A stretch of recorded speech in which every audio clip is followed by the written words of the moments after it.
look at the features of the right side of the heart. This would be part of the pulmonary circuit.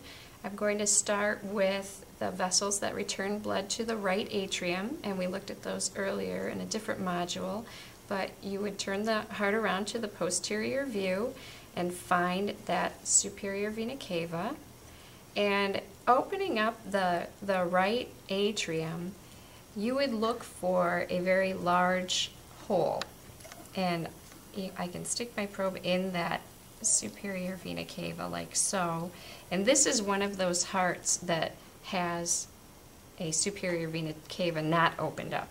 And then you would look for, below that, you would look for a large hole. That would be where your inferior vena cava, remember, which is parallel to that atrioventricular groove, comes in. And so you can see where that comes into the right side of the heart. This is the opening to the inferior vena cava, and there's a tiny little triangle right below it. That's going to be your opening to your coronary sinus. And if I stick my probe through that, and I'm going to find myself out here in that atrioventricular groove or coronary sulcus again, because that's where that vessel lies, even though you can't see it on the surface. So these are the three vessels returning blood to the right side of the heart, to the right atrium. You've got your superior vena cava, your inferior vena cava, and your coronary sinus. This is the entire right side of the heart opened up. And this heart also has the left side of the heart opened up over here. You want to first take note of how thick that left myocardium is as compared with the right side myocardium. The right side of the heart is only sending blood to the lungs, so it's much less muscular than the left side of the heart, which is sending blood to all of the body parts. We're just going to focus on this right side and look at some things of importance. And first I'm seeing this connective tissue right here with the strings on it. That's one of your heart valves. So you have valves that are called AV valves, atrioventricular valves. This is the valve itself, and it's found between the atria and the ventricles. So AV stands for atrioventricular valve. The one on the right side of the heart that we're looking at here is the right AV valve, also called the tricuspid valve. It's very, very strong. These cords, and if you've ever heard that you have heartstrings, it's true, these are your heartstrings, but they are called cordae tendineae, tendinous cords of the heart.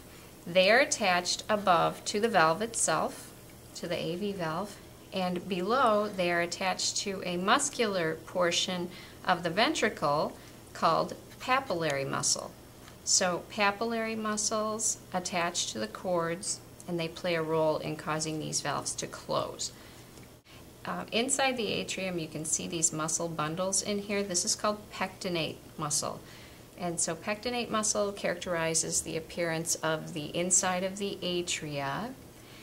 This is the right ventricle. And when you look near the apex, you see kind of an arrangement of muscle down here near the apex. It looks kind of spongy, like spongy bone. And this is called trabeculae carni, which literally means spongy flesh. So the arrangement of the muscle down here near the apex that characterizes the inside of the ventricles is called trabeculae carni. All right, the final feature associated with the right side of the heart is going to be the pulmonary trunk and the pulmonary semilunar valve. So as you're looking at the surface of the heart here, remember that the right ventricle lies over here, and it's pushing blood up into that pulmonary trunk, and this pulmonary trunk has been opened up, and portion of the right ventricle has also been opened up. So I'm going to open this, and I see at the base of the pulmonary trunk there are these little pockets right here. These little pockets are the pulmonary semilunar valves. Someone thinks they look like half moons, so hence the name. And you've got three of them, and you know, the one has been sliced through because we've opened it up. But this is the pulmonary semilunar valve. When the pressure changes as the ventricles relax, blood's going to want to flow backwards, and it gets caught in these pockets, so they prevent blood from backflowing. difference between right side and left side here, you can see again, thinner wall, right ventricle, thicker wall, left. And between the two, there's a shared wall. This structure here is called the interventricular septum. It's a very important part of the heart that has specialized cells that are found here that cause the heart to contract. Okay, I'm going to show you moderator bands. These are modifications that are only found in the right ventricle. Moderator bands help reinforce the wall of the heart. Now, depending on the age of the calf, you may get small moderator bands or larger ones. Now, I have two different calf hearts here. One is obviously much bigger and older than the other, and we're going to look inside the right ventricle to see the moderator bands. I'll look inside this smaller calf here, and when I open it up, I see this bundle of muscle running transversely from one side of the ventricle to the other. That's a moderator band. It's a very large moderator band. Can you see it? Mm-hmm.